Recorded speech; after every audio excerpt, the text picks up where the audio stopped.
Welcome back guys to the Civil Step YouTube channel, जहां पे आप स्थापना free intensive revision series of foundational concepts इस series का ये लेक्चर देखने जा रहे हैं। दोस्तों, इस स्थापना की इंटेंसिव रिवीजन सीरीज का जो इनिशिएटिव हम लोगों ने स्टार्ट किया है, इसका बेसिक ऑब्जेक्टिव क्या है कि हम आप लोगों को रिवीजन करवाना चाह रहे हैं इंपॉर्टेंट स्टैटिक के कंपोनेंट्स का। ठीक है, ज्योग्राफी, हिस्ट्री, इकोनॉमी, पॉलिटी, इन सभी जो स्टैटिक कंपोनेंट्स हैं, इनका आपको शेड्यूल वाइज पूरे टाइम मैनेजमेंट के साथ आपको फ्री इंटेंसिव रिवीजन दे रहे हैं सारे इंपॉर्टेंट टॉपिक्स की। सारे टॉपिक्स की नहीं, जो इंपॉर्टेंट टॉपिक्स हो सकते हैं यूपीएससी प्रीलिम्स के एग्जाम में देखने को आपको मिल सकते हैं, उन टॉपिक्स के बारे में हम बात करेंगे, उनको फटाफट रिवाइज करेंगे।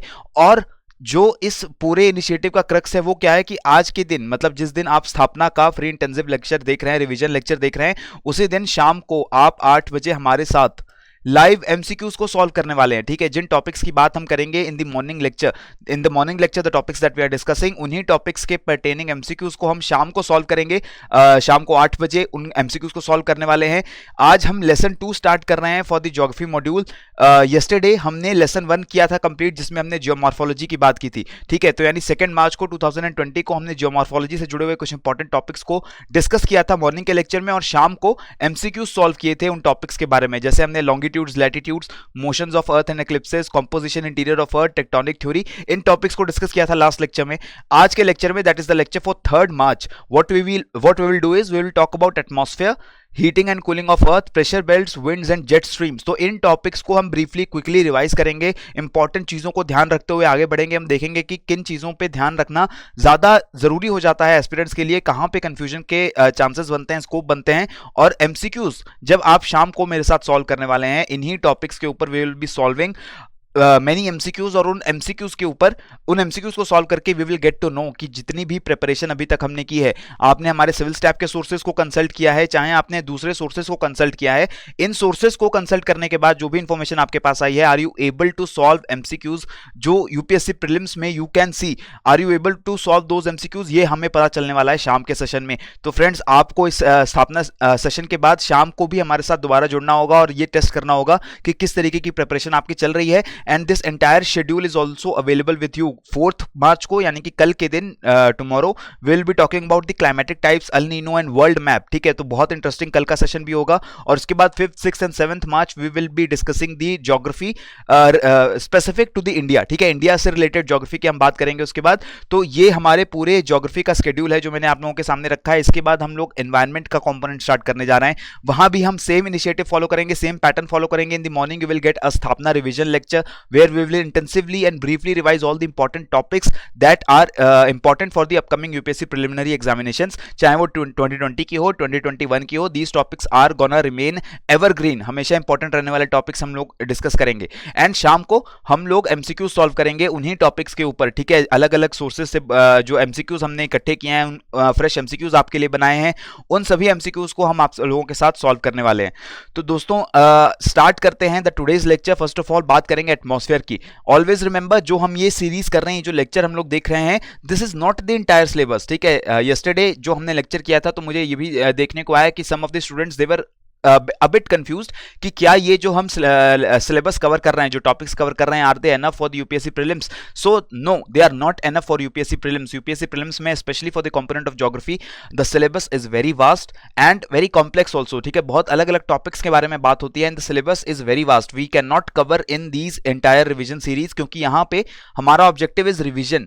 ठीक है, हम इंपॉर्टेंट टॉपिक्स की रिवीजन कर रहे हैं। We have already studied these topics in detail in our crash course, जो कि सिविल स्टैफ ने आपके लिए प्रोवाइड किया है।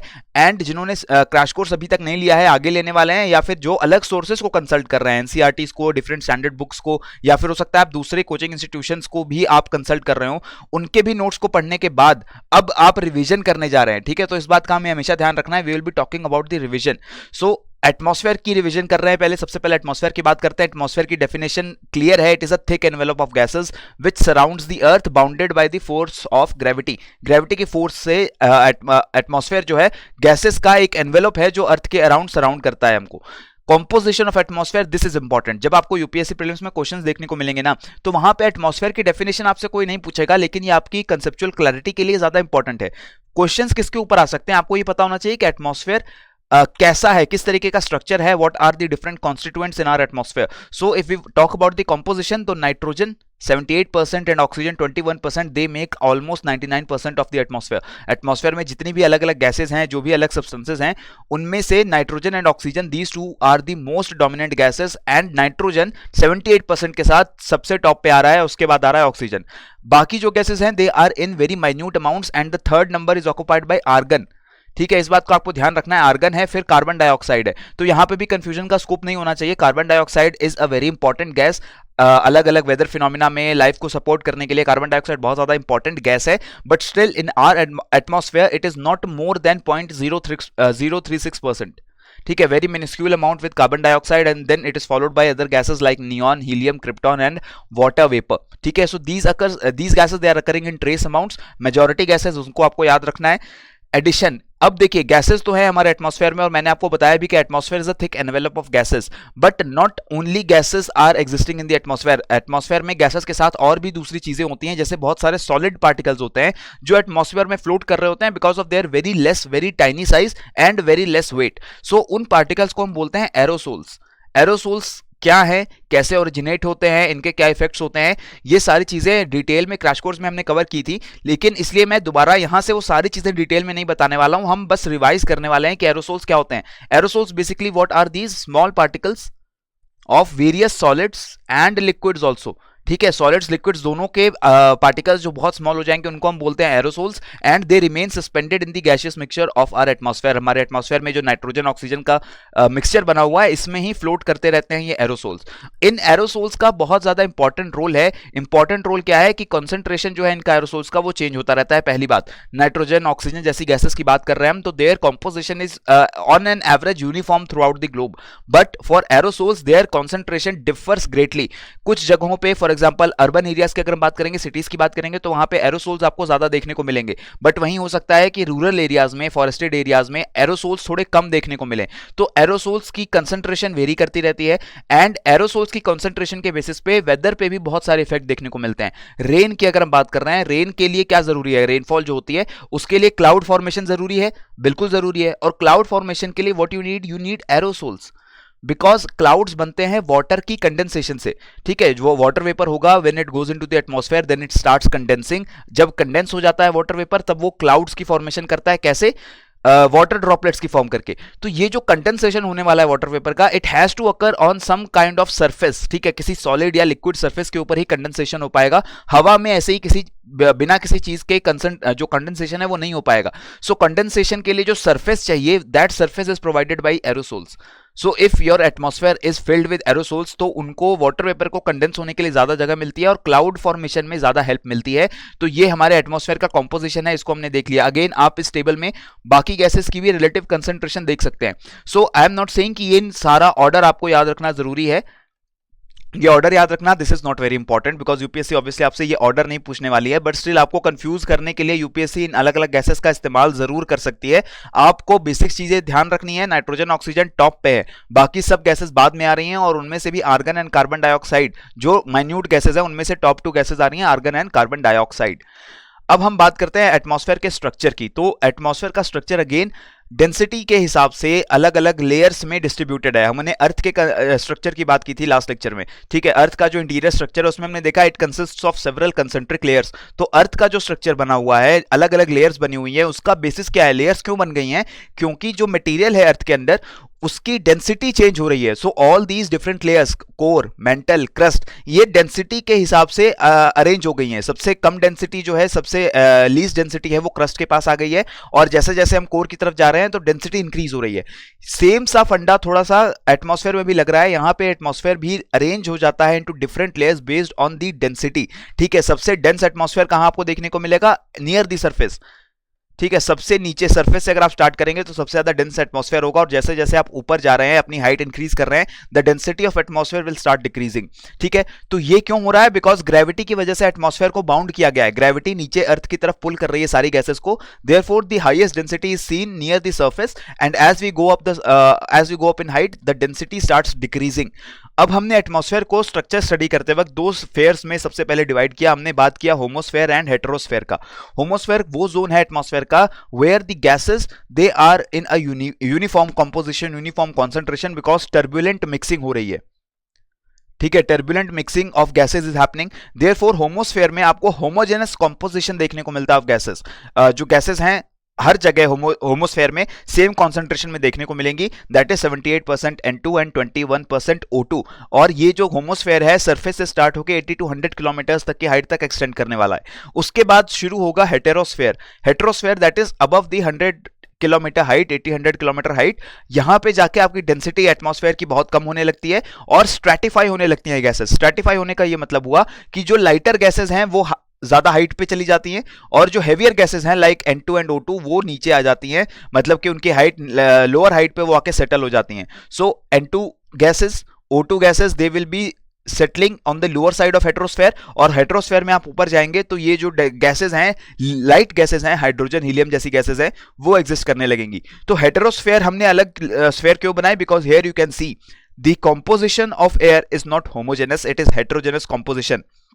इस लेयर में above 100 kilometre of height winds बहुत ज्यादा नहीं ब्लो करती, टर्बुलेंट मिक्सिंग नहीं होती एयर की। टर्बुलेंट मिक्सिंग नहीं हो रही है, इसी वजह से जो एयर है आपस में मिक्स नहीं हो पाई है और कॉम्पोजिशन उसका काफी अलग अलग हो चुका है। लाइटर गैसेस ऊपर जाके इकट्ठा हो गई हैं, हेवियर गैसेस थोड़ी नीचे इकट्ठा हो गई हैं। ये फिनोमिना हमें होमोस्फेयर में भी देखने को मिलता, but it is not visible in होमोस्फेयर because of winds. ठीक है, विंड्स की वजह से ये सारी गैसेस आपस में मिक्स हो जाती हैं। तो इसका ये मतलब हुआ कि विंड्स जो एग्जिस्ट कर रही हैं वो बहुत ज्यादा विंड्स एग्जिस्ट नहीं करती 100 किलोमीटर 80 किलोमीटर की हाइट के बाद। ठीक है, हेटेरो और होमोस्फेयर को सेपरेट करता है turbopause. Turbopause is the zone of transition between the homosphere that is uniform composition atmosphere and heterosphere that is heterogeneous composition of atmosphere. तो इसके बाद अब हम बात करते हैं स्ट्रक्चर की। अलग अलग लेयर्स, अभी होमो एंड हेटेरोस्फेयर की बात की थी हमने वहां पे, लेकिन अब हम डिटेल स्ट्रक्चर की बात कर रहे हैं। जो अलग अलग लेयर्स बनी हुई हैं हमारे एटमॉस्फेयर में, troposphere, stratosphere, mesosphere, thermosphere and exosphere and again ionosphere, जो एक टेम्पररी लेयर बन जाती है between the thermo and exosphere. तो ये जो आयनोस्फेयर बनती है ये बनती है सिर्फ डे के टाइम पे, इसकी हम आगे बात करेंगे। लेकिन सबसे पहले मैं आपको ये निमोनिक बता देता हूं, ये निमोनिक भी आपकी हेल्प करने वाला है। रिवीजन का बेसिक मकसद क्या है? रिवीजन का बेसिक मकसद ये है कि जो चीजें हम पढ़ चुके हैं, ये सब चीजें आप पढ़ चुके हैं, एंड आई एम अज्यूमिंग कि all of you have read the static components of geography very carefully, चाहे किसी भी सोर्स से किया हो आपने, और उन्हीं चीजों को बहुत ही क्विकली हम लोग रिवाइज करने जा रहे हैं। तो trust me, in the exam आपको ये चीज फायदा करेगी, trust me. Troposphere, stratosphere, mesosphere, thermosphere, exosphere. ठीक है, तो ये है order of the different layers of atmosphere in the increasing height. ठीक है, अगर इंक्रीजिंग हाइट की बात कर रहे हैं, सबसे पहले आएगा आपका ट्रोपोस्फेयर, फिर स्ट्रेटोस्फेयर, फिर meso, thermo and then the exosphere finally. ठीक है, और अगर हम रिलेटिव हाइट की बात करें तो ट्रोपोस्फेयर ऑन एन एवरेज 10 से 13 किलोमीटर तक एग्जिस्ट कर रहा है, और इक्वेटर पे अगर हम जाते हैं तो हाइट काफी ज्यादा रहती है और पोल्स की तरफ हाइट काफी कम रहती है। तो 7 किलोमीटर के अराउंड हाइट रहती है पोल्स पे ट्रोपोस्फेयर की, एंड उसके ऊपर 50 किलोमीटर तक स्ट्रेटोस्फेयर एग्जिस्ट करेगा। 80 किलोमीटर आगे जाएंगे और तो मेसोस्फेयर रहेगा, and then after 640 kilometre above the surface of the earth वहां तक आपकी थर्मोस्फेयर एग्जिस्ट कर रही है, and after that is starting exosphere. तो ये हमारी बेसिक लेयर्स हैं जिन एटमॉस्फेयर में, जिसको हम डिवाइड करते हैं। अगर इन लेयर्स की हम फटाफट बात कर रहे हैं, ट्रोपोस्फेयर लोएस्ट लेयर है, होमोजेनस लेयर है, होमोस्फेयर में लाई करेगी, होमोजेनस कंपोजिशन रहता है ट्रोपोस्फेयर का। हाइट, एवरेज जो हाइट है वो 13 किलोमीटर है, but height of troposphere is changing. Troposphere की हाइट अलग अलग रहती है लैटिट्यूड्स के हिसाब से। अगर हम इक्वेटर की बात कर रहे हैं तो इक्वेटर पे ट्रोपोस्फेयर की हाइट काफी ज्यादा रहती है, अप टू 18 किलोमीटर, और पोल्स पे हम जब जाते हैं तो ये हाइट डिक्रीज हो जाती है, 8 किलोमीटर 7 किलोमीटर तक की हाइट तक गिर जाता है ट्रोपोस्फेयर का हाइट। तो ये क्यों हो रहा है? इक्वेटर पे हाइट क्यों ज्यादा है ट्रोपोस्फेयर की और पोल्स पे आके हाइट क्यों कम हो गई है? याद कीजिए, मैंने आपको क्रैश कोर्स में बताया था ये चीज कि जो इक्वेटर पे हाइट इंक्रीज हो गई है ट्रोपोस्फेयर की, that is happening because of strong vertical currents. ठीक है, स्ट्रॉन्ग आपके वर्टिकल करंट सेटअप होते हैं इक्वेटर के ऊपर because of high temperature. Equators पे हमने पढ़ा है, इक्वेटर पे लास्ट लेक्चर में भी हमने देखा था कि sun remains on an average overhead the equator most of the year जो है सन ट्रॉपिक्स के बीच में ऑसिलेट करता रहता है, और इक्वेटर के ऊपर आपको टेम्परेचर्स बहुत ज्यादा देखने को मिलते हैं बिकॉज ऑफ दिस, एंड इस वजह से स्ट्रॉन्ग वर्टिकल करंट सेटअप होते हैं। हवा गर्म होकर ऊपर उठती है, ये थंब रूल है एक, when air gets heated up in our atmosphere it starts rising. ठीक है, अगर आप हीट प्रोवाइड करेंगे, सन से हीट आ रही है, इक्वेटर पे हवा गर्म हो गई, ऊपर उठना स्टार्ट होगी। यही जो स्ट्रॉन्ग वर्टिकल करंट सेटअप होते हैं, इनकी वजह से ट्रोपोस्फेयर की हाइट इंक्रीज हो जाती है। Tropopause, tropopause is the boundary between stratosphere and troposphere. तो ये ट्रोपोपॉज की हाइट जो है वो 18 किलोमीटर तक पहुंच जाती है at the equator because of strong vertical currents. And conversely अगर हम पोल्स की बात कर रहे हैं तो वहां हाइट काफी कम हो गई है बिकॉज वहां पे स्ट्रॉन्ग वर्टिकल करंट्स बिल्कुल सेटअप नहीं हो रहे, वहां टेम्परेचर बहुत कम है। हाइट भी के साथ टेम्परेचर भी डिक्रीज होता है हमारे ट्रोपोस्फेयर में। As you go up in height the temperature starts decreasing at an average rate of 6.5 degree Celsius per kilometre और per 1000 metres. Tropopause is the boundary between tropo and stratosphere and troposphere में about 75% of total gaseous mass of the atmosphere is existing, which means जितनी भी gases हैं हमारे atmosphere में, जो total mass है हमारे एटमॉस्फेयर का, उसका 75% का अराउंड मास सिर्फ ट्रोपोस्फेयर में है। यानी कि बॉटम 18 किलोमीटर या बॉटम ऑन एन एवरेज लें 13 किलोमीटर की जो हाइट है उसमें ही सबसे ज्यादा मास है हमारे पूरे एटमॉस्फेयर का। ये क्यों हो रहा है? Again because of gravity, because gravity is pulling the entire atmosphere and सबसे ज्यादा डेंस जो आपको लेयर दिखेगी एटमॉस्फेयर की वो भी हमारी ट्रोपोस्फेयर ही होगी। फिर आती है स्ट्रेटोस्फेयर जो कि ट्रोपोपॉज से स्टार्ट होकर 50 किलोमीटर तक की हाइट तक जाने वाली है। ये लेयर क्यों इंपॉर्टेंट है? Because ozone gas is existing in this layer and इस लेयर को हम ओजोनोस्फेयर भी बोलते हैं क्योंकि लोअर पोर्शन जो होता है स्ट्रेटोस्फेयर का वहां पे ज्यादा कंसंट्रेशन होता है ओजोन गैस का और उस पार्ट को हम बोलते हैं ओजोनोस्फेयर। और ये पार्ट क्यों इंपॉर्टेंट है? ऑब्वियसली बिकॉज ओजोन जो लेयर है अर्थ पे आने वाली यूवी रेडिएशंस को जो सन से आ रही है उनको ब्लॉक करता है, काफी ज्यादा हेल्प कर रहा है लाइफ को सर्वाइव करने के लिए on the planet. So this layer again becomes important. इस लेयर का एक पेक्यूलर फिनोमिना क्या है कि the temperature is increasing with height. ठीक है, temperature rises in this layer with height. Troposphere में जो टेम्परेचर था वो डिक्रीज कर रहा था हाइट के साथ, but in stratosphere the temperature is rising because यहां पे ओजोन लेयर एग्जिस्ट करती है। जो ओजोन लेयर है वो यूवी रेज को और सन से आने वाली रेडिएशन को डायरेक्टली एब्जॉर्ब करती है, अपना टेम्परेचर इंक्रीज कर लेती है। और यही जो एब्जॉर्प्शन की वजह से टेम्परेचर इंक्रीज हो रहा है that is observed as a temperature rise as we go up in height in the stratosphere and this layer is free of atmospheric turbulences. बहुत सारी विंड्स यहां ब्लो नहीं करती हैं, कुछ फीबल विंड्स होती हैं स्ट्रेटोस्फेयर में, उनको हम स्ट्रेटोस्फेरिक विंड्स बोलते हैं। But the weather phenomena, most of the weather phenomena, चाहे स्टॉर्म्स हो, क्लाउड फॉर्मेशन हो, रेनफॉल हो रहा है, विंड्स चल रही हैं, ये सारे फिनोमिना बेसिकली ट्रोपोस्फेयर में होने वाले फिनोमिना है। स्ट्रेटोस्फेयर में बहुत ही वीक वेदर फिनोमिना होते हैं and sometimes jet streams they intrude into the stratosphere, but ये बहुत ज्यादा जो है सिग्निफिकेंट वेदर फिनोमिना नहीं है। एंड इसलिए आपकी जो फ्लाइट्स होती हैं, जो कमर्शियल जेट फ्लाइट्स होती हैं, most of these flights they are happening in the stratosphere ताकि सबसे कम एयर टर्बुलेंस उन्हें एक्सपीरियंस करने को मिले। अब आते हैं मेसोस्फेयर पे जो कि स्ट्रेटोस्फेयर के बाद 80 किलोमीटर तक की हाइट तक एक्सटेंड करेगा, यानी कि 50 किलोमीटर से 80 kilometre above the earth surface. तो ये जो मेसोस्फेयर है ये कोल्डेस्ट लेयर्स में आ रहा है हमारे एटमॉस्फेयर का एंड इसकी अपर बाउंड्री को मेसोपॉज बोल रहे हैं। ट्रोपोस्फेयर की अपर बाउंड्री थी ट्रोपोपॉज, स्ट्रेटोस्फेयर की अपर बाउंड्री थी स्ट्रेटोपॉज एंड स्ट्रेटोपॉज के बाद मेसोस्फेयर स्टार्ट हुआ, मेसोस्फेयर एंड होगा मेसोपॉज पे and the temperature again starts decreasing with height in mesosphere. क्योंकि हमने देखा ट्रोपोस्फेयर में डिक्रीज कर रहा है, स्ट्रेटोस्फेयर में टेम्परेचर इंक्रीज कर रहा है और जब हम मेसोस्फेयर में आए तो अगेन टेम्परेचर डिक्रीज करने लगा and now temperature will increase at a very fast rate और -100 डिग्री सेल्सियस तक पहुंच जाता है कोल्डेस्ट टेम्परेचर। यानी कि इस लेयर के में मेसोस्फेयर के टॉप पे -100 डिग्री सेल्सियस तक का टेम्परेचर आपको देखने को मिलेगा and this is the coldest part in our earth. Earth में इतना ठंडा टेम्परेचर आपको सरफेस पे नहीं देखने को मिलेगा, कहीं आर्टिफिशियली क्रिएट किए गए टेम्परेचर्स की बात नहीं कर रहा हूं, ह्यूमंस ने तो बहुत कुछ कर दिया, कमाल कर दिया है, बट नेचुरली अगर हम बात करें तो अर्थ की सरफेस पे इतना ठंडा टेम्परेचर आपको नहीं देखने को मिलेगा, बट एटमॉस्फेयर में ये -100 डिग्री सेल्सियस तक का temperature you can see and this will be the coldest temperature that is available naturally on our planet. Then comes thermosphere.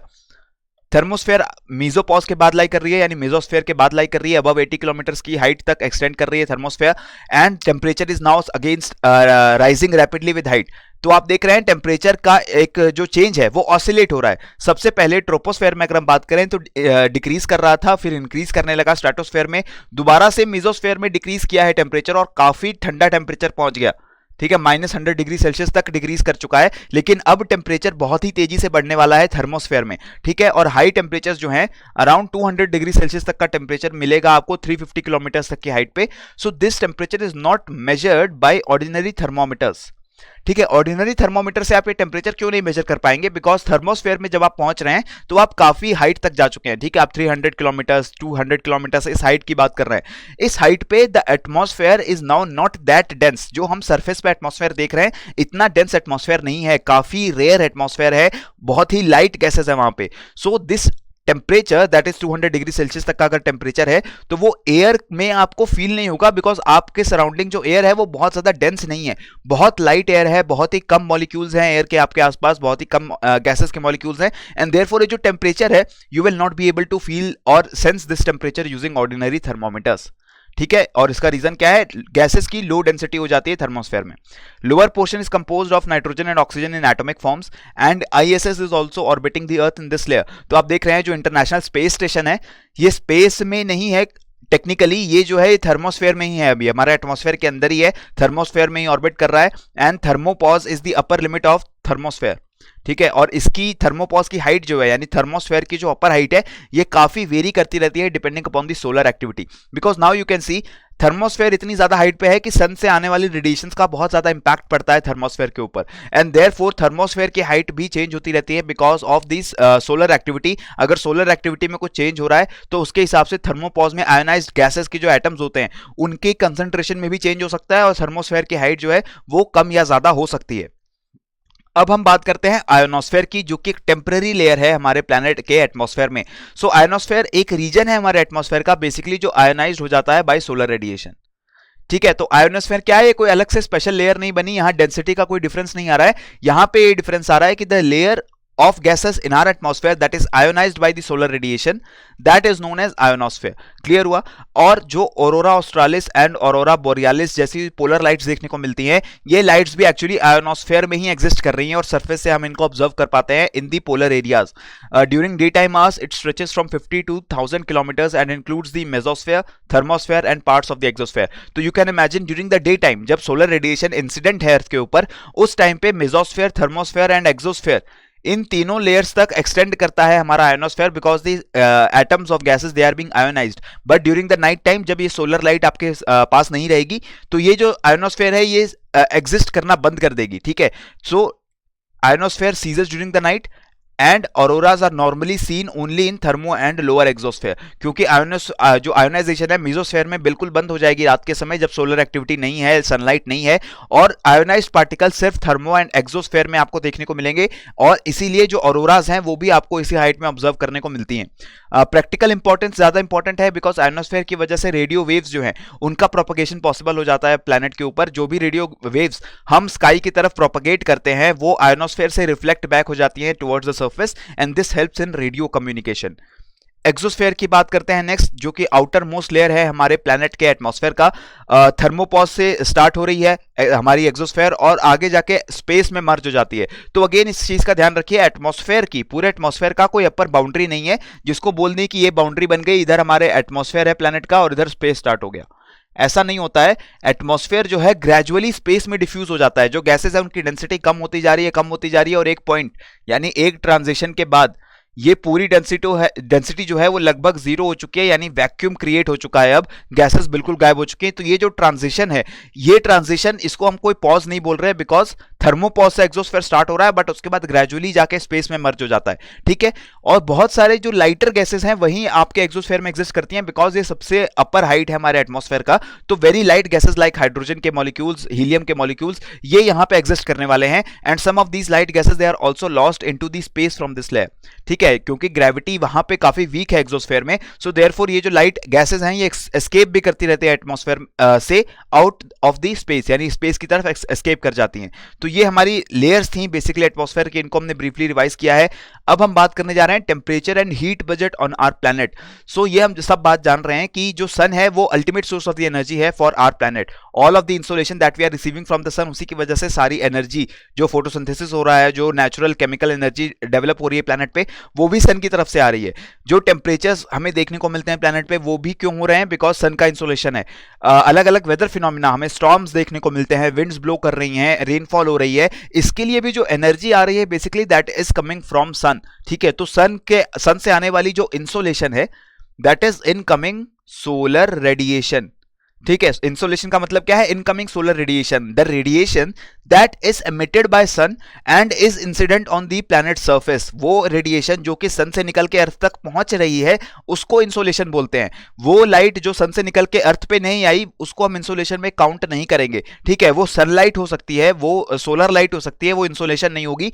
Insolation is the portion of the sunlight that is incident on the earth surface. तो अर्थ बहुत ही छोटा portion intercept करती है सन से आने वाली total radiation का, और उसको हम बोलते हैं इंसोलेशन। ये जो इंसोलेशन आ रही है it is a mixture of short and long waves. ठीक है, सन से आने वाली रेडिएशंस में इलेक्ट्रोमैग्नेटिक स्पेक्ट्रम की बहुत सारी वेव्स होती हैं, usually short waves that is visible light and wavelengths below visible light, इनका कॉन्सेंट्रेशन ज्यादा होता है। लॉन्ग वेव्स बहुत ही कम होती है, यानी लॉन्गर वेवलेंथ वाली जो लाइट होगी या ईएम वेव्स होंगी वो बहुत कम आ रही हैं सन की तरफ से।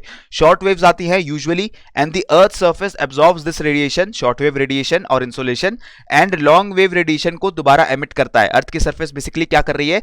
हाइड्रोजन फ्यूजन हो रहा है सन में, वहां से आपकी शॉर्ट वेव रेडिएशन के फॉर्म में एनर्जी निकल रही है, वो आ रही है अर्थ के पास। अर्थ इस शॉर्ट वेव के रेडिएशन को अर्थ की surface that is the land surface that is absorbing that short wave solar radiation, और इससे अर्थ की सरफेस का टेम्परेचर इंक्रीज होता है। इसके बाद अर्थ अपना जो टेम्परेचर इंक्रीज कर चुका, इससे लॉन्ग वेव टेरेस्ट्रियल रेडिएशन को री एमिट करता है। जो आप देख सकते हैं हीट को दोबारा से री एमिट कर रहा है अर्थ। ये हीट अर्थ की अपनी हीट नहीं है, ये सन से उधार ली गई हीट है जो सन से आई थी। इसी हीट को दोबारा री रेडिएशन करता है, और इस री radiated long wave terrestrial radiation से हमारा एटमॉस्फेयर जो है वो हीट अप होना स्टार्ट होता है। और इसलिए हीट अप कहां से होना स्टार्ट होगा? From the bottom of the atmosphere, क्योंकि सरफेस से हीट अप होना स्टार्ट हो रहा है। इसीलिए हमने देखा कि ट्रोपोस्फेयर में जो हाइट इंक्रीज होती है हमारी, तो उसके साथ साथ हमारा जो टेम्परेचर है वो डिक्रीज होता है। तो ये एक बेसिक रीजन है, because the atmosphere is getting heated from below, इसलिए ट्रोपोस्फेयर में the temperature is decreasing with height. And the long wave radiation emitted by the surface is the primary source to heat the atmosphere। Atmosphere को गर्मी primary source कहां से मिल रहा है? Surface से जो हीट आ रही है उससे। एटमॉस्फेयर सन से आने वाली हीट को क्यों डायरेक्टली एब्जॉर्ब नहीं करता? यानी ये जो शॉर्ट वेव रेडिएशन आ रही है ये डायरेक्टली एटमॉस्फेयर एब्जॉर्ब क्यों नहीं कर पा रहा है? बिकॉज एटमॉस्फेयर जो है ये जिन गैसेस का बना हुआ है, these gases they are not able to absorb all the short wave radiation. कुछ कंपोनेंट्स हैं हमारे एटमॉस्फेयर में जो शॉर्ट वेव रेडिएशन को एब्जॉर्ब कर सकते हैं। जैसे अगर हम बात कर रहे हैं ओजोन लेयर की, ओजोन लेयर बिल्कुल शॉर्ट वेव रेडिएशन एब्जॉर्ब कर सकती है। वाटर वेपर जो है वो भी शॉर्ट वेव रेडिएशन को डायरेक्टली एब्जॉर्ब कर सकता है। सो कुछ components they are in our atmosphere, they can directly absorb short wave radiation, but the majority of our atmosphere, that is nitrogen and oxygen, they are not able to absorb the shortwave radiation. They can only get heated by the long wave radiation emitted by the planet surface. Factors affecting insolation, इनकी बात करते हैं, quickly बात कर रहे हैं कि अलग अलग फैक्टर्स जो है इंसोलेशन को चेंज कर सकते हैं, अफेक्ट कर सकते हैं। जैसे एंगल ऑफ सन रेज, सन का जो रेज आ रही है उनका क्या एंगल है उस पर डिपेंड करता है कि इंसोलेशन कहां ज्यादा होगा। जैसे इक्वेटर पे ज्यादा इंसोलेशन होगा because the rays they are directly impacting perpendicularly to the surface. तो इससे क्या होगा? स्मॉल एरिया में सारी जो रेडिएशन है वो कॉन्सेंट्रेटेड है और टेम्परेचर्स आपको ज्यादा देखने को मिल रहे हैं, इंसोलेशन ज्यादा देखने को मिल रहा है। But as this angle it starts increasing, जैसे जैसे आप पोल्स की तरफ जा रहे हैं तो आप देख रहे हैं सेम अमाउंट ऑफ लाइट अब वो ज्यादा एरिया के ऊपर इंसिडेंट है, एंड इस वजह से इंसोलेशन पर यूनिट एरिया वो कम हो गया। तो एंगल ऑफ सन रेज ये डिपेंड करता है। Distance between sun and earth, हमने लास्ट लेक्चर में देखा था कि पेरीहिलियन, एपहिलियन, ये दो पॉइंट्स होते हैं अर्थ के ऑर्बिट में जहां पे अर्थ जो है वो closest and farthest away from the sun respectively होती है। तो ये जो एपहिलियन पेरीहिलियन वाले पॉइंट्स हैं, इसका मतलब हुआ कि अर्थ और सन के बीच का डिस्टेंस चेंज हो रहा है, और इस डिस्टेंस चेंज होने के साथ भी इंसोलेशन जो हमें अर्थ पे मिलने वाला है वो भी चेंज होगा obviously. Effects of the atmosphere, atmosphere आपका क्लीन है, मतलब क्लियर एटमॉस्फेयर है, क्लाउड्स नहीं है, एरोसोल्स नहीं है, ज्यादा इंसोलेशन आएगी। अगर क्लाउड्स से कवर्ड है आपका एटमॉस्फेयर, अभी ज्यादा क्लाउड्स देखने को मिल रहे हैं, बहुत ज्यादा पॉल्यूशन है, एरोसोल्स बहुत ज्यादा एटमॉस्फेयर में, तब अगेन उससे इंसोलेशन कम हो जाएगी, तो आपका एटमॉस्फेयर भी इफेक्ट करने वाला है the amount of insolation that you will receive on the planet. Then length of the day, अलग अलग लैटिट्यूड्स पे आपने ऑलरेडी ये चीज पढ़ रखी होगी कि लैटिट्यूड्स पे लेंथ ऑफ डे चेंज होती रहती है। समर्स में पहली बात जो डे है वो लॉन्गर होंगे as compare to nights, and again अगर हम लैटिट्यूड्स की बात करें, अगर आपके लैटिट्यूड्स इंक्रीज होते हैं तो आपके डे और नाइट के बीच का डिफरेंस जो है वो भी बढ़ने लगता है। इक्वेटर पे लगभग सेम लेंथ होता है डेज एंड नाइट्स का, एंड इस वजह से इक्वेटर पे आपको यूनिफॉर्म टेम्परेचर डिस्ट्रीब्यूशन लगभग देखने को मिलता है। But if the latitudes are increasing, आप धीरे धीरे नॉर्थ या साउथ की तरफ मूव करेंगे, तब आपका डे और नाइट का डिफरेंस जो है वो ज्यादा बढ़ जाएगा। समर्स में डेज ज्यादा लंबे होंगे, नाइट ज्यादा छोटी होंगी, विंटर्स में नाइट ज्यादा बड़ी हो जाएंगी और सन जो डेज हैं वो छोटे हो जाएंगे, एंड एक्सट्रीम होगा पोल्स के ऊपर।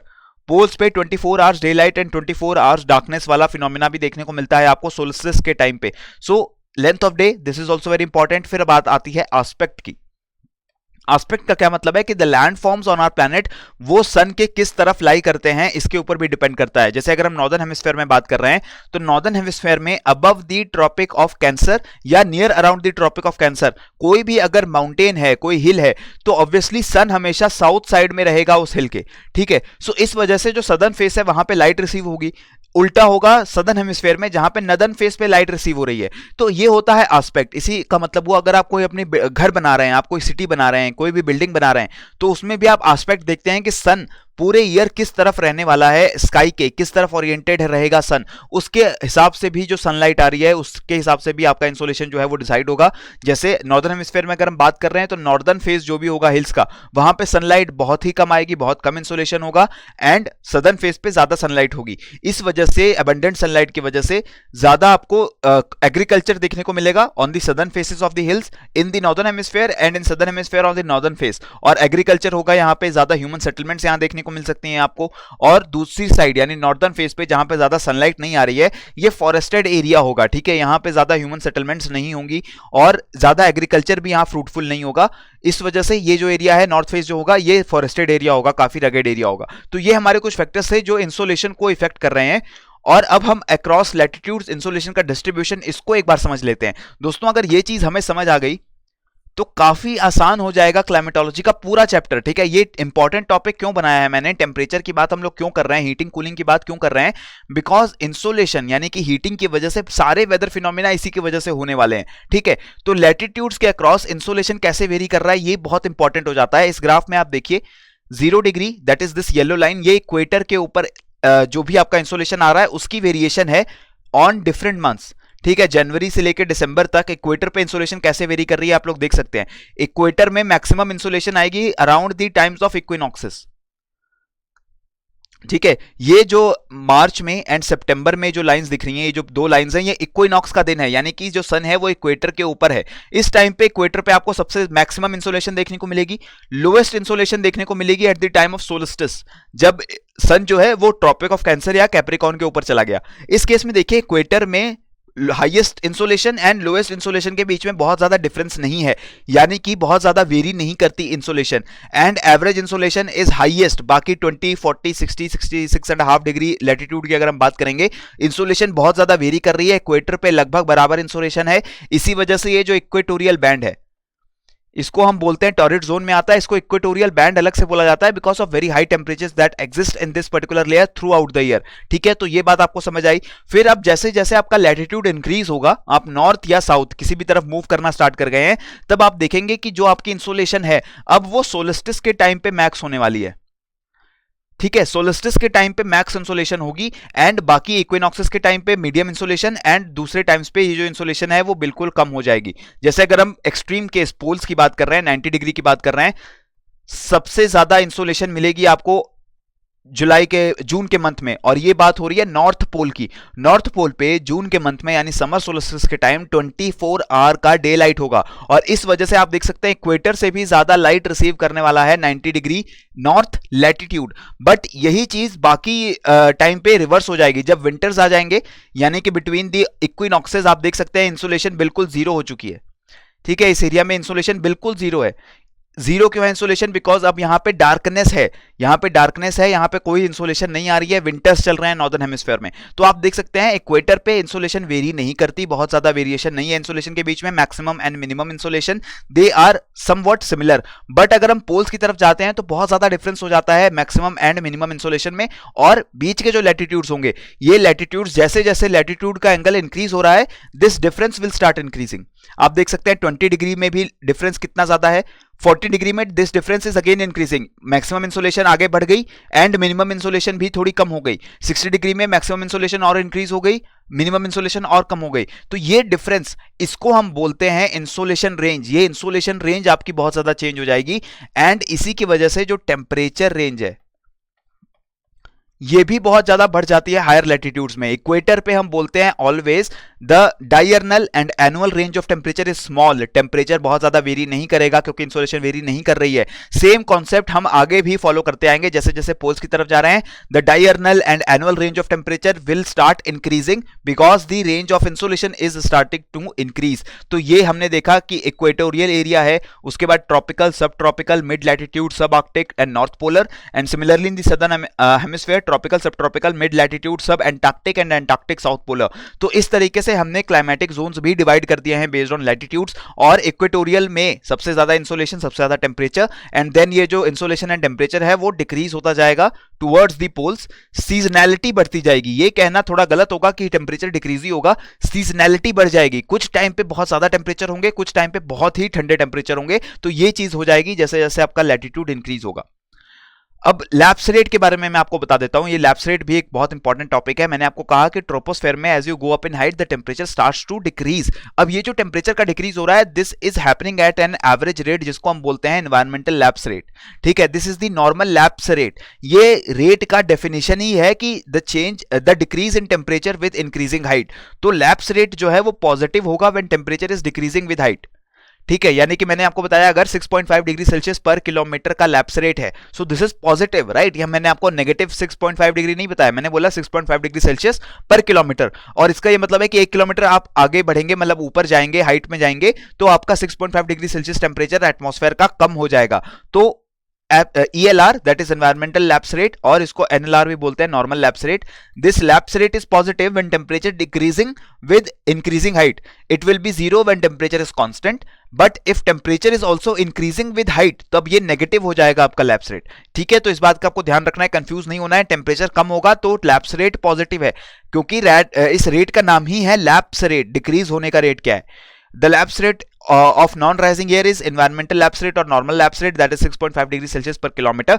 तो आप देख सकते हैं इस ग्राफ में हमने ट्रोपोपॉज के नीचे की बात की है, सिर्फ ट्रोपोस्फेयर में हम अगर लिमिट कर रहे हैं अपने आप को, तो एक कांस्टेंट रेट से टेम्परेचर जो है वो डिक्रीज हो रहा है around 6.5 degree Celsius per kilometre. ये टेम्परेचर आपका डिक्रीज हो रहा है, सबसे ज्यादा सरफेस पे होगा, and then this temperature starts to decrease. But अब ये जो टेम्परेचर है ये एक आइडियल टेम्परेचर है। ठीक है, ये स्टडीज से हमें पता चला है कि this is the average temperature. अगर एयर बिल्कुल कांस्टेंट रहे एटमॉस्फेयर में तो ये से टेम्परेचर डिक्रीज होना चाहिए। But air is not always constant in our atmosphere, air is always moving. Air rise करती है जब गर्म हो जाती है हीट को एब्जॉर्ब करके, एयर ठंडी हो जाती है तो फिर हैवी होके वो नीचे सिंक करना स्टार्ट कर देती है। तो इन केसेस की वजह से this lapse rate it starts changing. तो लैप्स रेट, दूसरा टाइप का लैप्स रेट क्या है? Adiabatic lapse rate. Adiabatic lapse rate वो लैप्स रेट है जो कि राइजिंग या सिंकिंग एयर पार्सल के टेम्परेचर चेंज को मेजर कर रहा है। So the rate of fall in temperature of a rising or a falling air parcel adiabatically is known as adiabatic lapse rate. जब भी एयर राइज करती है तो थंब रूल हैं कुछ, उनको भी रिवाइज कर लेते हैं। चलिए फटाफट, एयर वार्म होगी यानी हीट होगी एयर, तो it will start rising up. ठीक है, गर्म एयर जो है वो ऊपर उठना स्टार्ट होगी। ऊपर उठना क्यों स्टार्ट किया? Because if air starts to get warm, expand करेगी तो वॉल्यूम इंक्रीज होगा। आसपास जो एयर है उस वार्म एयर के, वो एयर अगर ठंडी है, उस एयर का टेम्परेचर कम है, तब वो एयर डेंस है और वो वार्म एयर को ऊपर की तरफ पुश कर देती है। ठीक है, ऊपर की तरफ पुश कर देती है, और इस पुश को हम देखते हैं कि air is starting to rise. So जब भी हीट मिलेगी, एयर गर्म होगी, ऊपर उठना चाहेगी वो। ये फिनोमेना लिक्विड्स में भी होता है। लिक्विड्स में भी जब आप हीट सप्लाई करते हैं तो जो वार्म लिक्विड होता है वो ऊपर की तरफ उठना स्टार्ट करता है। तो ये जो फिनोमेना हो रहा है, हीट दी, एयर ऊपर उठना स्टार्ट हुई, ऊपर उठेगी जब air, then it will start to cool down. ठीक है, एडियाबैटिक प्रोसेस होगा। एडियाबैटिक प्रोसेस क्या होता है ये मैंने आपको क्रैश कोर्स में डिटेल में बता रखा है। ठीक है, इसलिए मैं अब नहीं बताऊंगा कि एडियाबैटिक प्रोसेस क्या होता है, कैसे होता है। बस आप अब रिवाइज कर लीजिए कि एडियाबैटिक लैप्स रेट जो है ये होता है, ये टेम्परेचर रेट को मेजर करता है when ever the air is falling और राइजिंग। ठीक है, एयर ऊपर उठ रही है या एयर फॉल कर रही है। यहां पे हम स्टैटिक एयर की बात नहीं कर रहे हैं। जब भी एयर को हम राइज करेंगे उसका टेम्परेचर कम होगा, जब भी एयर फॉल करेगी उसका टेम्परेचर इंक्रीज होगा। अब जो लैप्स रेट है, एडियाबैटिक लैप्स रेट दो टाइप का होगा, dry and moist. Dry adiabatic lapse rate क्या है? The rate of fall in temperature with latitude for a parcel of dry air. सूखी हवा है, उसमें वाटर वेपर बहुत ज्यादा नहीं है, और वो एयर जब ऊपर उठना स्टार्ट करती है तो हर किलोमीटर के बाद 10 डिग्री सेल्सियस ठंडी हो जाती है वो एयर। ठीक है, इसका क्या मतलब हुआ? अब आप यहां पे देखिए, एनवायरमेंटल लैप्स रेट क्या था? 6.5 डिग्री सेल्सियस पर किलोमीटर। यानी कि अगर दोनों एयर पार्सल हैं, अगर एक एयर पार्सल गर्म हो रहा है और ऊपर उठना स्टार्ट कर दिया, तो 1 किलोमीटर ऊपर जाने के बाद उसका टेम्परेचर 10 डिग्री सेल्सियस कम हो जाएगा, बट उसके सराउंडिंग जो एयर है जो मूव नहीं कर रही, उसका टेम्परेचर 1 किलोमीटर जाने के ऊपर जाने के बाद 6.5 डिग्री सेल्सियस ही कम होगा। तो इसका यह मतलब हुआ कि ये जो पार्सल ऊपर उठ रहा था 10 डिग्री सेल्सियस ठंडा हो चुका है, यानी कि बहुत ज्यादा ठंडा हो चुका है अब, तो अब ये और ऊपर उठना स्टार्ट नहीं करेगा। सो ये जो ड्राई एडियाबैटिक लैप्स रेट है, इस तरीके से आपको याद रख सकते हैं कि 10 डिग्री सेल्सियस पर किलोमीटर होता है on an average, and air गर्म होने के बाद इनडेफिनेटली हमेशा के लिए ऊपर क्यों नहीं उठती रहती, इसलिए नहीं उठती रहती बिकॉज जैसे एयर राइज अप करना स्टार्ट करती है वो ठंडी होना स्टार्ट करती है, और ठंडे होने का जो रेट है वो ज्यादा होता है as compare to environmental lapse rate. But फिर आता है मॉइस्ट और वेट एडियाबैटिक लैप्स रेट। ये जो मॉइस्ट रेट है this is average 5 degree Celsius per kilometre. जब एयर आपकी ड्राई नहीं होगी, उसमें मॉइस्चर का कंटेंट अवेलेबल होगा, तब जब ये एयर ऊपर उठ रही है तो ठंडी होना स्टार्ट होगी। ठंडी होगी तो जो वाटर वेपर है उस एयर पार्सल में वो क्या होगा, वो कंडेंस होने लगेगा बिकॉज टेम्परेचर डिक्रीज हो रहा है। और जब भी वाटर कंडेंस होता है, वाटर वेपर से आप टर्न हो जाते हैं इनटू लिक्विड वाटर, तब एक हीट रिलीज होती है, उस हीट को हम बोलते हैं लेटेंट हीट ऑफ कंडेंसेशन। ठीक है, लेटेंट हीट ऑफ कंडेंसेशन होती है जब भी वाटर वेपर कंडेंस हो रही है, हीट रिलीज होगी। उस लेटेंट हीट ऑफ कंडेंसेशन को सराउंडिंग एयर जो राइज कर रही थी वो अब्सॉर्ब कर लेगी, और एयर का जो ठंडे होने का रेट है वो थोड़ा सा कम हो जाएगा। यानी कि ड्राई एडियाबैटिक जो रेट है वो है 10 डिग्री सेल्सियस, पर यहां पे ठंडे होने का रेट कम इसलिए हुआ because additional heat is being supplied by the condensed water in this air, जो कि मॉइस्ट एयर है। तो इस ग्राफ में आप देख सकते हैं जैसे ही कोई एयर पार्सल ऊपर उठना स्टार्ट करता है वो एडियाबैटिक लैप्स रेट से कूल होता है, और अगर उसमें मॉइस्चर है तो वो क्लाउड फॉर्मेशन करेगा and moist adiabatic lapse rate के साथ कूल होगा which is about 5 degree Celsius per kilometre. इसी के साथ एक इंपॉर्टेंट कॉन्सेप्ट और जुड़ा हुआ है, that is the atmospheric stability. Atmospheric stability को हम लोगों ने डिटेल में पढ़ा है हमारे क्रैश कोर्स में, एंड वहां पे environmental lapse rate and adiabatic lapse rate के बीच में जो चेंजेस होते हैं, उन्हीं चेंजेस के बेसिस पे हम ये देखते हैं कि एटमॉस्फेयर जो है वो एब्सोल्युटली स्टेबल हो सकता है, एब्सोल्युटली अनस्टेबल हो सकता है, या फिर कंडीशनली अनस्टेबल स्टेबल हो सकता है। तो ये जो एटमॉस्फेरिक स्टेबिलिटी है ये बहुत इंपॉर्टेंट हो जाती है because atmospheric stability will decide whether rainfall will happen और not, whether storms will be coming और नॉट। तो एटमॉस्फेयर अगर बिल्कुल स्टेबल रहेगा तो वहां पे कोई क्लाउड फॉर्मेशन नहीं होती, कोई रेनफॉल नहीं होती। अनस्टेबल एटमॉस्फेयर में ऐसा होता है। तो ये अगेन इंपॉर्टेंट चीजें हैं टेम्परेचर एंड हीट बेल्ट से जुड़ी हुई। इसके ही बाद हम आने वाले हैं प्रेशर बेल्ट्स पे, क्योंकि अब हमने जब ये देख लिया कि एटमॉस्फेयर कैसे हीट हो रहा है, अब हम बात कर सकते हैं कि प्रेशर बेल्ट्स कैसे बन जाती हैं एटमॉस्फेयर के बीच में। सो प्रेशर बेल्ट्स, हमारे पूरे एटमॉस्फेयर में प्रेशर बेल्ट्स बनी हुई हैं, the belts which have differing pressures, जैसे कि इक्वेटोरियल लो प्रेशर बेल्ट, ये पूरा लो एयर प्रेशर का रीजन होगा। सब tropical high pressure belts in both the hemisphere, यहाँ पे जो प्रेशर है वो हाई है। तो ये जो प्रेशर बेल्ट्स बन रही हैं ये क्यों बन रही हैं, इनके क्या नाम हैं, ये इंपॉर्टेंट है। इक्वेटोरियल लो प्रेशर बेल्ट, जहां पे आपको हाई टेम्परेचर्स की वजह से कम प्रेशर देखने को मिलता है। एयर इक्वेटर पे गर्म हो रही है, ऊपर उठना स्टार्ट कर रही है। Air when rising up surface पे प्रेशर को कम कर देगी। क्यों कम कर देगी, याद करिए मैंने आपको क्रैश कोर्स में बताया था, एयर का जो प्रेशर है बेसिकली वो क्या है, वो वेट है एयर का। ठीक है, एयर का जो वेट सरफेस पे नीचे फॉल कर रहा है उसको ही हम बोल रहे हैं एयर प्रेशर। अगर इक्वेटर पे एयर गर्म होकर ऊपर उठना स्टार्ट कर देगी तो इसका मतलब नीचे जो वो वेट डाल रही थी वो वेट कम हो गया, एयर प्रेशर कम हो गया इक्वेटर पे। सिमिलरली अगर एयर जो है ऊपर से सबसाइड कर रही है नीचे की तरफ, ठीक है, नीचे आ रही है, तो इसका क्या मतलब हुआ कि एयर जो है ज्यादा वेट डाल रही है सरफेस के ऊपर, and the pressure, atmospheric pressure is increasing. So equatorial low pressure बनता है हाई टेम्परेचर्स की वजह से। North polar high pressure and south polar high pressure बन रहे हैं बहुत ही ठंडे टेम्परेचर्स की वजह से, इसलिए इन प्रेशर बेल्ट्स को हम बोलते हैं थर्मली इंड्यूस्ड।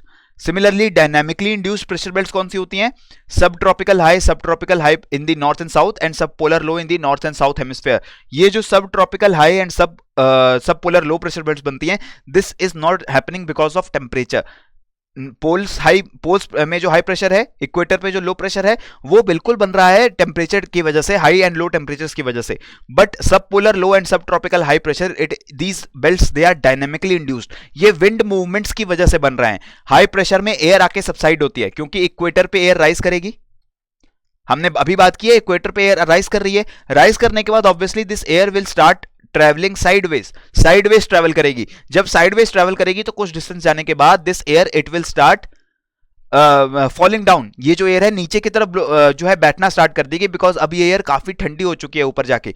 तो ये एयर जो है नीचे सबसाइड कर रही है, इस वजह से सब ट्रॉपिकल हाई प्रेशर रीजन बनते हैं। सिमिलर केस क्या हो रहा है, हाई प्रेशर पे आपको एयर सबसाइड होती दिख रही है, क्योंकि बहुत ठंडे टेम्परेचर से यहाँ पे एयर बहुत कूल होके नीचे गिर रही है। तो इसका मतलब टॉप पे यानी अपर एटमॉस्फेयर में लो प्रेशर बन गया होगा। लो प्रेशर बन रहा है तभी तो एयर जो है लो प्रेशर से हाई प्रेशर की तरफ मूव कर रही है। इस लो प्रेशर में एयर जो है सक इन होगी दूसरी जगहों से, और वो एयर है जो राइज हो रही है सब पोलर लो प्रेशर बेल्ट से। तो basically the air is rising in sub polar low pressure belts and then moving sideways and subsiding over the polar high pressure and sub tropical high pressure. तो ये बनती है हमारी जो है cellular circulation बनती है हमारी, जिसकी हम आगे बात करेंगे। सबसे पहले हम इक्वेटोरियल लो प्रेशर के बारे में चीजों को फटाफट रिवाइज करते हैं। Lies between 10 degree north and south latitudes and width is varying between 5 degree north and south and 20 degree north and south। 10 degree north south के बीच में हम एवरेज विथ लेके चल रहे हैं, बट ऑब्वियसली सीजन्स के साथ एंड सन के अपरेंट मूवमेंट के साथ इक्वेटोरियल लो प्रेशर बेल्ट का जो पूरा विथ है वो भी थोड़ा सा ऊपर नीचे हो सकता है। 5 डिग्री नॉर्थ साउथ के बीच में, 20 डिग्री नॉर्थ साउथ के बीच में इतना एक्सटेंशन या श्रिंकेज चल सकता है इक्वेटोरियल लो प्रेशर का। This belt happens to be the zone of convergence. ठीक है, विंड्स की कन्वर्जेंस होती है इक्वेटोरियल लो प्रेशर बेल्ट में। दोनों ही हेमिस्फेयर में ट्रेड विंड्स ब्लो कर रही होती हैं। ठीक है, इन ट्रेड विंड्स को आके कन्वर्ज होना होता है इक्वेटोरियल लो प्रेशर जोन में, इसीलिए हम इसको इंटर ट्रॉपिकल कन्वर्जेंस जोन भी बोलते हैं। डोल्ड्रम्स नाम भी दिया जाता है इक्वेटर का। ठीक है, डोल्ड्रम्स भी बोल रहे हैं because equatorial low pressure region में बहुत ही काम विंड मूवमेंट्स होंगी। Position of belt it varies with apparent movement of सन।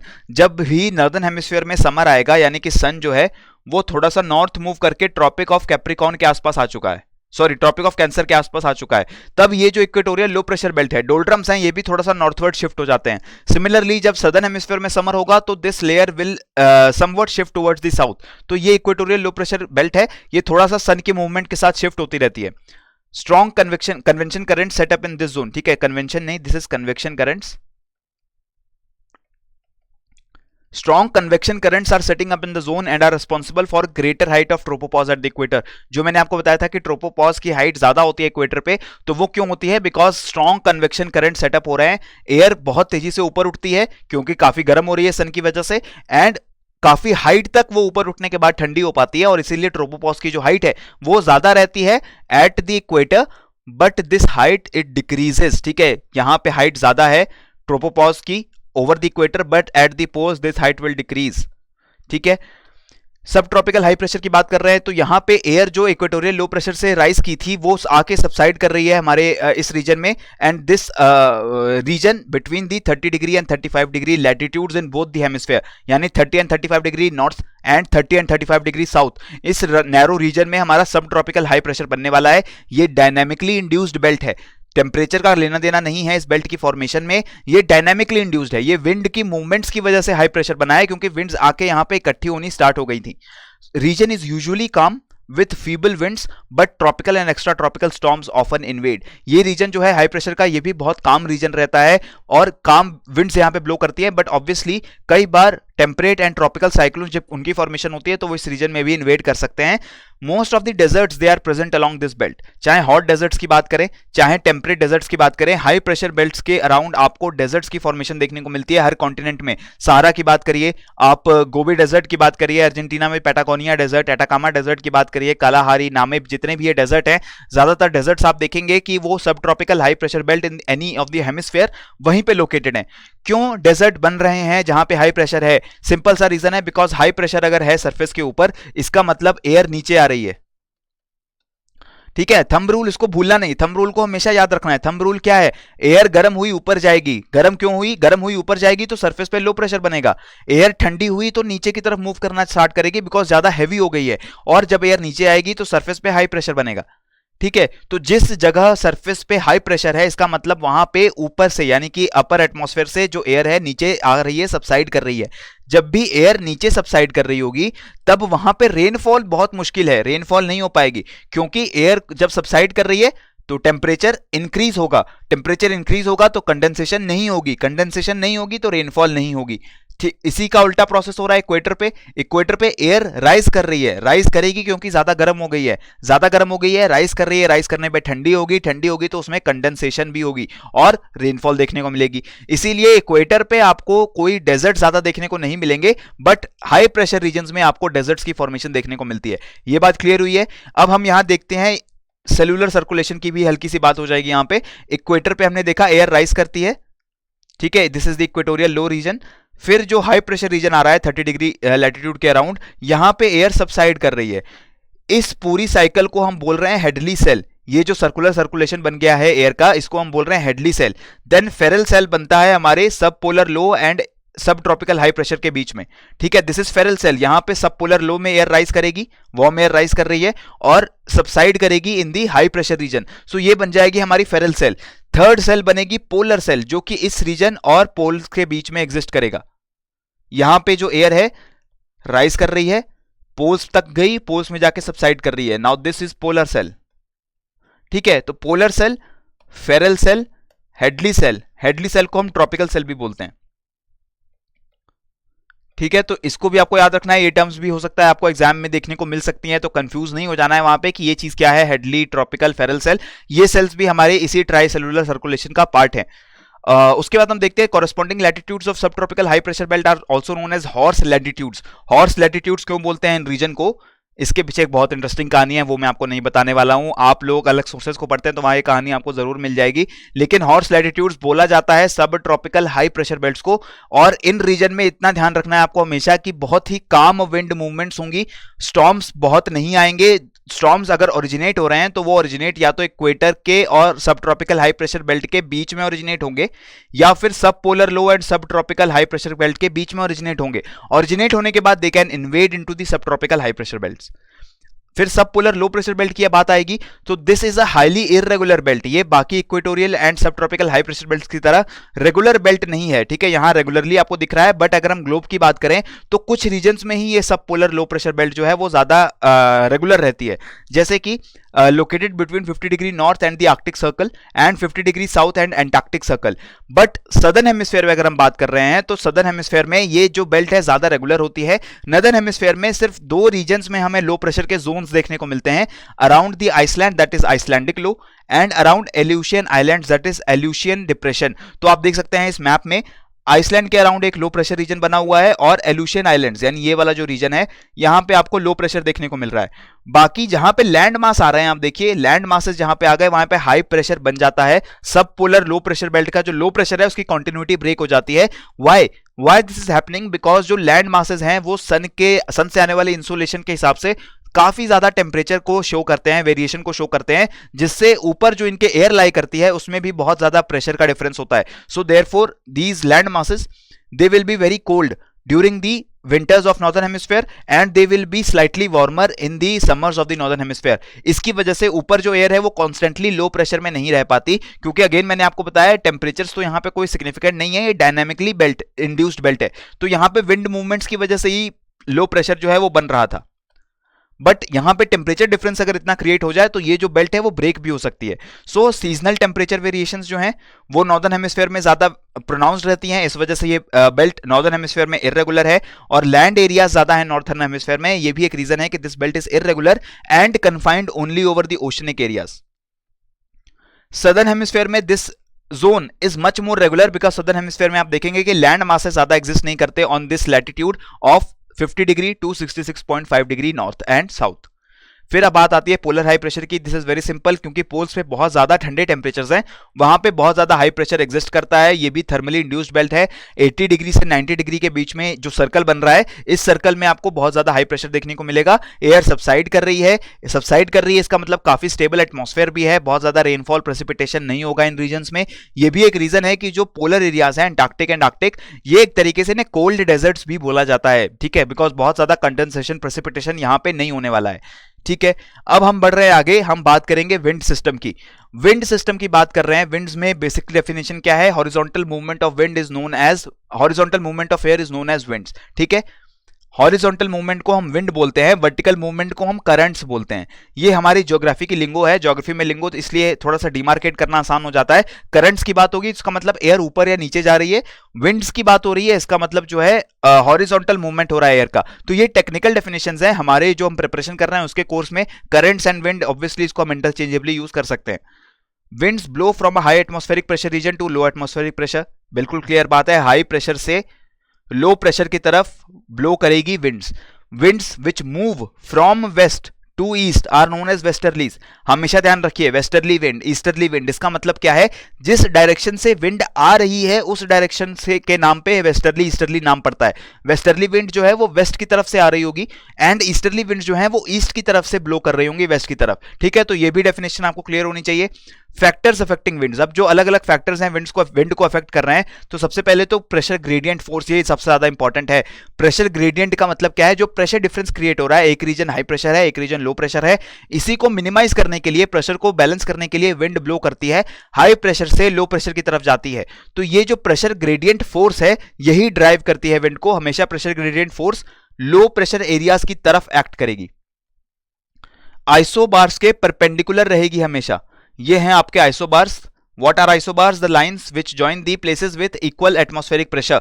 तो ये आइसोबार्स के हमेशा परपेंडिकुलर रहेगी। तो आप समझ सकते हैं आइसोबार्स के परपेंडिकुलर क्यों रह रही है, because this pressure is also changing across isobars. एक आइसोबार पे तो कांस्टेंट प्रेशर है ना, तो ये जो फोर्स है, प्रेशर ग्रेडियंट फोर्स, वो इन आइसोबार्स के पैरेलल कैसे हो सकती है, क्योंकि एक आइसोबार पे सेम प्रेशर है, तो इसमें प्रेशर ग्रेडियंट तो है ही नहीं, जीरो है, तो कोई फोर्स पैरेलल नहीं होगी, परपेंडिकुलर रहेगी हमेशा फोर्स। ठीक है, हमेशा आइसोबार्स के परपेंडिकुलर रहने वाली है, इसीलिए जो विंड मोशन होने वाला है वो भी आइसोबार्स के परपेंडिकुलर रहना चाहिए था। ठीक है, रहना चाहिए था, वो हमेशा आइसोबार्स को परपेंडिकुलर होना चाहिए विंड मूवमेंट, बट हमेशा परपेंडिकुलर नहीं होता है, बिकॉज प्रेशर ग्रेडियंट फोर्स के साथ कुछ और फोर्सेस भी हैं जो एग्जिस्ट करती हैं, जैसे कि फ्रिक्शन है। फ्रिक्शन, एयर जब मूव कर रही है तो अलग अलग जो सरफेस पे चीजें हैं उनके साथ इंटरेक्ट करेगी, फ्रिक्शन होगा, उसकी वजह से थोड़ी डायरेक्शन चेंज हो सकती है, विंड की स्पीड चेंज हो सकती है। फिर आती है कोरियोलिस फोर्स। कोरियोलिस फोर्स वो फोर्स है, एक अपरेंट फोर्स है, जो हर मूविंग ऑब्जेक्ट अर्थ के ऊपर जो मूव कर रहा है उसको एक्सपीरियंस होती है। So every moving object experiences this Coriolis force. Coriolis force क्यों लगती है इसमें नहीं जाते, बस मैं इतना बता देता हूं कि कोरियोलिस फोर्स जो है वो बेसिकली वेरी करती है अक्रॉस लैटिट्यूड्स। इक्वेटर की अगर हम बात कर रहे होंगे तो इक्वेटर पे बहुत ही कम कोरियोलिस फोर्स है, जीरो कोरियोलिस फोर्स है, और पोल्स की तरफ जाएंगे तो कोरियोलिस फोर्स का जो मैग्नीट्यूड है वो इंक्रीज होता जाता है। कोरियोलिस फोर्स हमेशा मूविंग ऑब्जेक्ट्स पे लगेगी, स्टेशनरी ऑब्जेक्ट्स पे कोरियोलिस फोर्स नहीं लगने वाली। पहली बात, मूविंग ऑब्जेक्ट्स पे ही लगने वाली है। सेकंड, स्पीड के डायरेक्टली प्रोपोर्शनल है, जितनी तेज ऑब्जेक्ट मूव करेगा उतनी ज्यादा कोरियोलिस फोर्स लगने वाली है उस पे। देन जो हमारा लैटिट्यूड है, लैटिट्यूड के प्रोपोर्शनल है। अगर आपका लैटिट्यूड इंक्रीज हो रहा है, 0 डिग्री से इंक्रीज हो गया 90 डिग्री तक पहुंच रहा है, तो भी कोरियोलिस फोर्स जो है वो इंक्रीज होगी। इक्वेटर पे 0 डिग्री लैटिट्यूड पे कोरियोलिस फोर्स 0 है, पोल्स की तरफ जाएंगे कोरियोलिस फोर्स बढ़ना स्टार्ट हो जाएगी। ठीक है, तो कोरियोलिस फोर्स से भी विंड के ऊपर एक्शन आ रहा है, विंड्स भी मूव करती हैं, तो यहां भी कोरियोलिस फोर्स इफेक्ट करेगी। कोरियोलिस फोर्स एक पर्टिकुलर डायरेक्शन में ही इफेक्ट करेगी। अगर आप नॉर्दर्न हेमिस्फेयर की बात कर रहे हैं तो नॉर्दर्न हेमिस्फेयर में the winds which are blowing they will be deflected towards their right. ठीक है, जो भी विंड्स ब्लो कर रही हैं वो राइट की तरफ डिफ्लेक्ट हो जाते हैं नदर्न हेमिस्फेयर में, बल्कि सदर्न हेमिस्फेयर में क्या होगा, उल्टा होगा, सदर्न हेमिस्फेयर में they will be deflected towards their left. So यही जो कोरियोलिस फोर्स है विंड्स की मूवमेंट को इफेक्ट करने वाली है। अगर हम नॉर्दर्न हेमिस्फेयर में बात कर रहे हैं तो नॉर्दर्न हेमिस्फेयर में wherever the winds they are blowing वो डिफ्लेक्ट हो जाएंगी एक तरफ, और दूसरी तरफ जो है इसकी वजह से उनकी जो मूवमेंट जो है वो साइक्लोनिक हो जाएगी या एंटी साइक्लोनिक हो जाएगी। अगर मैं बात कर रहा हूं इस साइक्लोनिक सर्कुलेशन की, बीच में लो प्रेशर एग्जिस्ट हो गया है, ठीक है, सराउंडिंग एयर हाई प्रेशर है, आइसोबार्स के परपेंडिकुलर एयर को ब्लो करना चाहिए था, डायरेक्टली लो प्रेशर रीजन तक जाना चाहिए था, लेकिन अब यहां पे एयर जो है थोड़ा सा राइटवर्ड, क्योंकि हम नॉर्दर्न हेमिस्फेयर की बात कर रहे हैं, डिफ्लेक्ट हो गई, राइटवर्ड डिफ्लेक्ट हो गई, इसलिए आपको ये सर्कुलर टाइप सर्कुलेशन देखने को मिल रही है और काउंटर क्लॉकवाइज इन स्पाइरल सर्कुलेशन देखने को मिल रही है। एंटी साइक्लोन्स की बात करेंगे मतलब बीच में एक हाई प्रेशर रीजन बना हुआ है सराउंडेड बाय लो प्रेशर, यहां से विंड को डायरेक्टली बाहर मूव करना चाहिए था, लेकिन विंड डायरेक्टली बाहर मूव करने के बजाय थोड़ा सा अगेन राइट की तरफ डिफ्लेक्ट हो गई। ठीक है, तो आप देख सकते हैं राइट की तरफ डिफ्लेक्ट हो रही है wind, and this is the clockwise out spiral. So cyclonic circulation in the northern hemisphere will be counterclockwise, same principle southern hemisphere में लगाएंगे, इट विल बी क्लॉकवाइज। ठीक है, एंटी साइक्लोनिक सर्कुलेशन क्लॉकवाइज होगी northern hemisphere में, counterclockwise होगी southern hemisphere में। ध्यान रखिए इसका, जो भी साइक्लोन्स बनते हैं, ट्रॉपिकल साइक्लोन्स बन रहे हैं, ठीक है, साइक्लोन्स बनते हैं, अब साइक्लोन्स भी जो घूम रहे हैं वो बेसिकली क्या है, साइक्लोनिक सर्कुलेशन है। तो नॉर्दर्न हेमिस्फेयर में जो भी साइक्लोन्स बने हुए हैं वो काउंटर क्लॉकवाइज रोटेट कर रहे होंगे, सदर्न हेमिस्फेयर में क्लॉकवाइज रोटेट कर रहे होंगे। एंटी साइक्लोन्स जो कि बनते हैं वो भी बनते हैं सरफेस के ऊपर भी और अपर एटमॉस्फेयर में, नॉर्थ हेमिस्फेयर में क्लॉकवाइज होंगे, सदर्न हेमिस्फेयर में काउंटर क्लॉकवाइज होंगे। ये काउंटर क्लॉकवाइज क्लॉकवाइज क्यों हो रहा है, क्या कॉज है इसका? Coriolis force is the cause. ठीक है, कोरियोलिस फोर्स, हमेशा इस बात का ध्यान रखिएगा, विंड की ओरिजिन यानी विंड जो बढ़ना स्टार्ट कर रही है, ये बढ़ना स्टार्ट करती है बिकॉज ऑफ प्रेशर ग्रेडियंट। क्योंकि एयर जब तक मूव नहीं कर रही, ना उस पर फ्रिक्शन लग रही है, ना उस पर कोरियोलिस फोर्स लग रही है। क्लियर हो गया? जब एयर प्रेशर ग्रेडियंट को एक्सपीरियंस कर लेगी, एयर ने देख लिया कि एक जगह लो प्रेशर बना हुआ है, मुझे उस तरफ जाना चाहिए, जैसे ही एयर मूव करना स्टार्ट करेगी, तब उस पर कोरियोलिस फोर्स और फ्रिक्शन एक्ट करना स्टार्ट करेगा। सो कोरियोलिस फोर्स हमेशा मूविंग एयर पे ही लगेगा और उसकी डायरेक्शन को हमेशा डिफ्लेक्ट कर देगा। क्लियर हो गया? अब हम आगे बढ़ते हैं, बात करते हैं टाइप्स ऑफ विंड्स की। अलग अलग जो डिफरेंट टाइप्स हैं विंड्स की, जैसे प्राइमरी विंड्स और दी ग्लोबल विंड्स, जो कि पूरे ग्लोब पे ब्लो करने वाली विंड्स हैं, और इनकी डायरेक्शन जो है और intensity, it remains somewhat regular through out the year. पूरे साल लगभग सेम डायरेक्शन सेम इंटेंसिटी रहती है, थोड़े से वेरिएशंस आते हैं because of the sun's apparent movement. फिर आती है सेकेंडरी विंड्स। ये विंड्स पीरियोडिकली अपनी डायरेक्शन चेंज कर देती हैं। ठीक है, पीरियोडिकली डायरेक्शन चेंज हो रही है, जैसे कि अगर आप मॉनसून की बात कर रहे हैं, मॉनसून विंड्स होती हैं, दे चेंज देयर डायरेक्शन पीरियोडिकली, तो उन विंड्स को हम बोल रहे हैं सेकेंडरी और पीरियोडिक विंड्स। फिर आती हैं टर्शरी और लोकल विंड्स। लोकल विंड्स वो विंड्स हैं जो बहुत ही स्मॉल एरिया को इफेक्ट करने वाली हैं, लोकलाइज्ड फिनोमिना है। ये विंड्स पूरे ग्लोब पे या बहुत बड़े रीजन पे देखने को नहीं मिलेंगी, और इसलिए these winds they are known as tertiary और लोकल विंड्स। दीज विंड्स, इनके जो कैरेक्टरिस्टिक होते हैं वो भी लोकल कंडीशंस की वजह से मॉडिफाई हो जाते हैं। फिर आती हैं geostrophic winds. These winds exist in the upper atmosphere. ठीक है, यहां पे आपको फ्रिक्शन लगता हुआ नहीं दिखेगा। जियोस्ट्रॉफिक विंड्स में there is no friction, only the pressure gradient force plus the Coriolis force. These two forces will be acting, and geostrophic winds, they will be flowing in the upper atmosphere with very great velocity. बहुत अच्छी high speed velocity के साथ ये जो geostrophic winds हैं वो blow करने वाली हैं, and these winds they will be blowing approximately parallel to the isobars. ठीक है, अभी हमने देखा था कि जो प्रेशर ग्रेडियंट है आइसोबार्स के परपेंडिकुलर रहता है, बट जो जियोस्ट्रॉफिक विंड्स हैं ये आइसोबार्स के पैरेलल ब्लो करने लगती हैं। क्यों ब्लो करने लगती हैं? बिकॉज कोरियोलिस फोर्स उनको मजबूर कर रहा है। कैसे करता है, आगे देखते हैं। सबसे पहले बात करते हैं प्राइमरी विंड्स की, जैसे ट्रेड विंड्स की। ट्रेड विंड्स ब्लो करती हैं फ्रॉम द सब tropical high pressure to the equatorial low pressure belt. Eastern north eastern trade wind होती है नॉर्थ हेमिस्फीयर में, south eastern in the southern hemisphere. ये जो बेंड हो रहा है, this bend is because of the Coriolis force again. The trade winds from two hemispheres they meet at the intertropical convergence zone, and due to convergence heavy rainfall होती है इस reason में। ठीक है, तो जो ट्रेड विंड्स आ रही हैं ये इक्वेटर के अराउंड कन्वर्ज होंगी, इसीलिए इसको ITCZ भी बोला जाता है। फिर पोलर ईस्टर्लीज की बात करते हैं। ये बहुत ही कोल्ड विंड्स हैं जो पोलर हाई प्रेशर रीजन से बाहर की तरफ फ्लो कर रही हैं। So these are dry and cold winds. Again एक थंब रूल, एयर अगर वार्म है तो ज्यादा मॉइस्चर रख सकती है अपने पास, एयर अगर कोल्ड है तो ड्राई होगी मोस्टली, या क्योंकि वो लेस मॉइस्चर रख पाएगी अपने पास। ठीक है, तो ये भी एक थंब रूल इसको याद रखना है। ज्यादा जो एयर वार्म है, वार्म एयर में ज्यादा मॉइस्चर हो सकता है, ज्यादा मॉइस्चर स्टोरिंग कैपेबिलिटी है। कोल्ड एयर में मॉइस्चर स्टोरिंग कैपेबिलिटी बहुत ही कम है। सो therefore the cold air which is blowing outwards from the polar areas, it is having very low temperatures and also very low moisture content. They blow from polar high pressure areas of the sub polar low, यानी कि polar high pressure area से सब polar लो areas की तरफ जा रही हैं हमारी पोलर ईस्टर्लीज। इनको ईस्टर्लीज क्यों बोला जा रहा है? Because they are blowing from east to west in both the hemispheres. ठीक है, इसलिए इनको ईस्टर्लीज बोला जा रहा है। These winds give birth to temperate cyclones when they come in contact with westerlies. Westerly कौन सी विंड्स हैं? ये विंड्स हैं वेस्टर्लीज। आप देख सकते हैं ट्रेड विंड्स भी ईस्टर्ली थी क्योंकि ईस्ट की तरफ से आ रही है, पोलर विंड्स भी ईस्टर्ली हैं क्योंकि ईस्ट की तरफ से आ रही है। वेस्टर्ली विंड्स कौन सी विंड्स हैं? Westerlies are winds which are blowing from the सब tropical high to the sub polar low. ठीक है, हाई प्रेशर से लो प्रेशर की तरफ जो विंड्स मूव कर रही हैं, और वेस्टर्ली डायरेक्शन हो गई है because of bending by Coriolis force. Right की तरफ डिफ्लेक्ट कर दिया तो कोरियोलिस फोर्स की वजह से थोड़ी सी बेंड हो गई है एयर। तो westerlies are the winds blowing from सब ट्रॉपिकल हाई टुवर्ड्स सब polar low pressure belts. These are southwestern in northern hemisphere and northwestern in southern hemisphere apart from generating polar fronts. तो ये जो winds हैं they are generating polar fronts. Front का मतलब क्या होता है? Front का मतलब होता है the boundary between two distinct air masses. तो ये जो winds blow कर रही है, वेस्टर्ली ब्लो कर रही है, ये पोलर ईस्टर्ली के कांटेक्ट में आने वाली है, आप देख सकते हैं। तो ये जो कन्वर्जेंस होने वाली है इन दोनों winds की, this will be forming the front.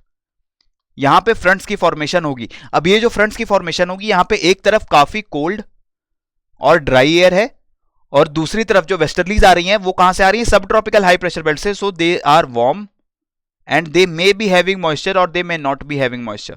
अगर ओशंस की तरफ से आ रही है तो मॉइस्चर होगा, लैंड की तरफ से आ रही है तो मॉइस्चर नहीं होगा। तो यहां पे पोलर फ्रंट्स बनते हैं, ठीक है, और ये जो फ्रंट्स बनते हैं इन्हीं पे टेम्परेट साइक्लोन्स की फॉर्मेशन होती है आगे जाके। क्लियर है?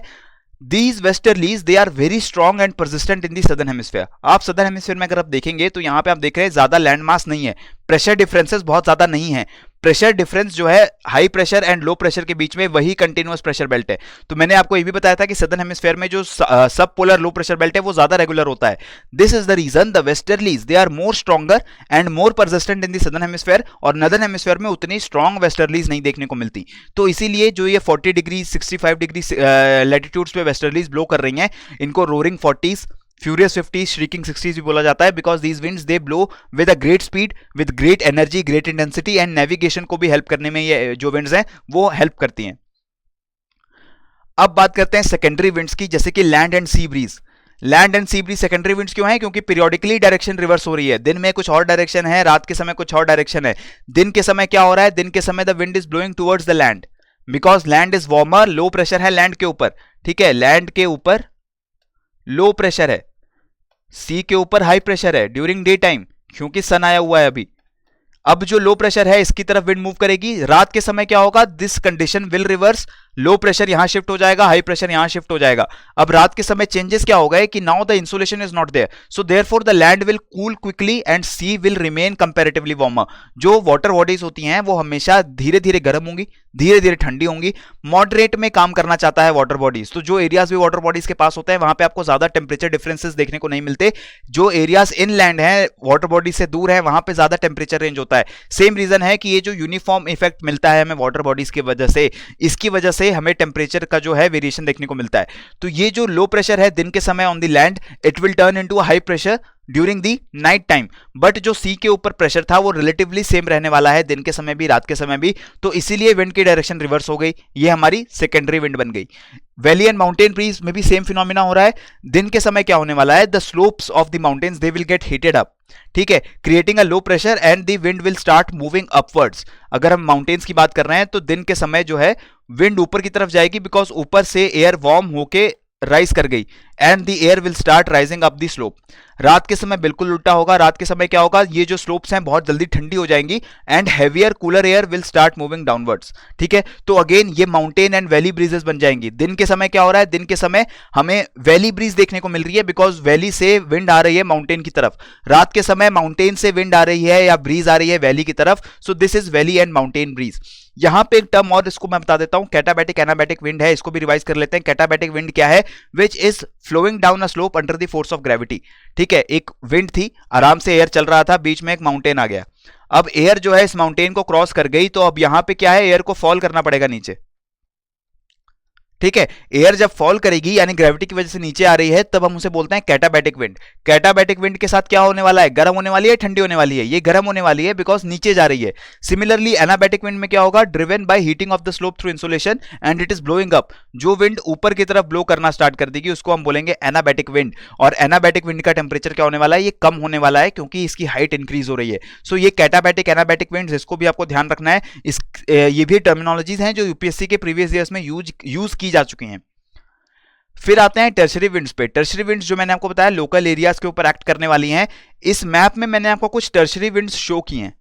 हर विंड के बारे में मैं आपको नहीं बताने वाला हूं, क्योंकि फिर वो रिवीजन नहीं हो जाएगी, वो आपका जीएस का कोर्स ही बन जाएगा, ठीक है। बहुत सारी विंड्स हैं, आपको क्रैश कोर्स में मैंने इन विंड्स के बारे में, टर्शरी विंड्स के बारे में इंफॉर्मेशन दे रखी है। अगर आप दूसरे सोर्सेज को कंसल्ट कर रहे हैं तब आप उन सोर्सेज में भी टर्शरी विंड्स की इंफॉर्मेशन को कलेक्ट कर सकते हैं, जैसे कि हरमटान, फोन, चिनूक, ये विंड्स होती हैं। तो इन विंड्स की क्या चीजें आपको पता होनी चाहिए? आपको पता होना चाहिए टेम्परेचर, वार्म है या कोल्ड विंड्स हैं, ड्राई विंड्स हैं या मॉइस्ट विंड्स हैं, और इफेक्ट क्या हो रहा है किसी विंड्स की वजह से। फॉर एग्जांपल अगर मैं बात करूं लू नॉर्दर्न इंडिया में विंड देखने को मिलती है, इसकी क्या कंडीशन है? वार्म है, ड्राई है। इफेक्ट क्या है कि बहुत ज्यादा टेम्परेचर इंक्रीज कर देती है इन नॉर्दर्न इंडिया, इससे ह्यूमन हेल्थ को नुकसान होता है। सिमिलरली मॉनसून विंड्स की अगर मैं बात कर रहा हूं, वो टर्शरी विंड्स नहीं है, ठीक है। उसकी लेकिन कंडीशंस क्या बन सकती थी? It is a warm wind with moist. Similarly अगर मैं चिनूक की बात कर रहा हूं, तो Chinook is warm and dry. तो इस तरीके से आपको टर्शरी विंड्स के बारे में ये चीजें बस पता होनी चाहिए कि किस रीजन में ब्लो करती हैं और वार्म विंड है या कोल्ड विंड है, ठीक है। तो ये इससे आपको उनका इफेक्ट भी गेस करने में आसानी हो जाएगी। तो हर विंड का, टर्शरी विंड का, मेजर विंड्स का एरिया देख लीजिए, किस एरिया में ब्लो कर रही हैं, उनका टेम्परेचर वार्म है या कोल्ड है और उनमें मॉइस्चर ज्यादा है या कम है।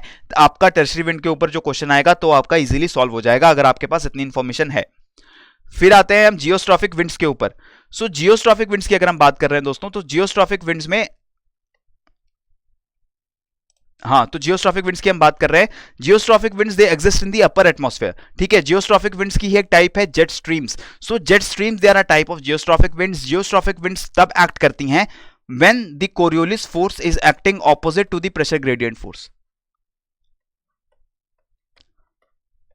इस केस में जो विंड की डायरेक्शन है वो आइसोबार्स के पैरेलल हो जाएगी, क्योंकि कोरियोलिस फोर्स जो है वो बैलेंस कर चुकी है प्रेशर ग्रेडियंट फोर्स को। और ये जो विंड्स हैं वो बहुत ही तेज स्पीड से फ्लो करती हैं। आप देख सकते हैं इस मूविंग इमेज में भी।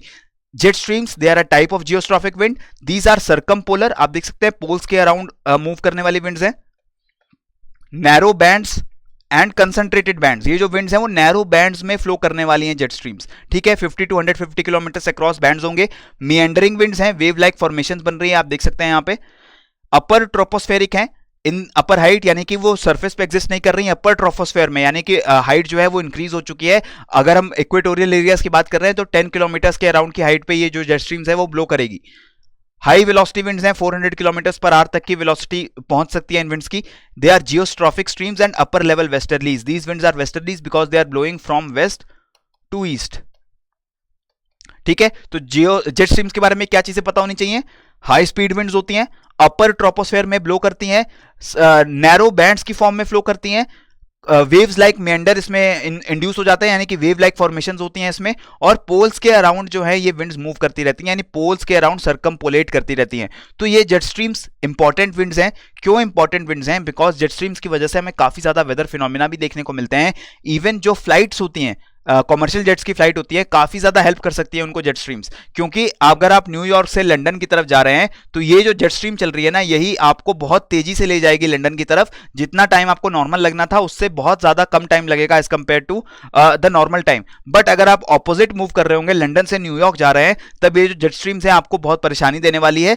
इसलिए आप जेट स्ट्रीम्स को अवॉइड करते हैं whenever you are moving to opposite the direction of the jet streams. So jet streams में जो मिएंडरिंग हो रही है, इसका भी आपको बता देता हूं, कोरियोलिस इफेक्ट के वेरिएशन की वजह से होती है।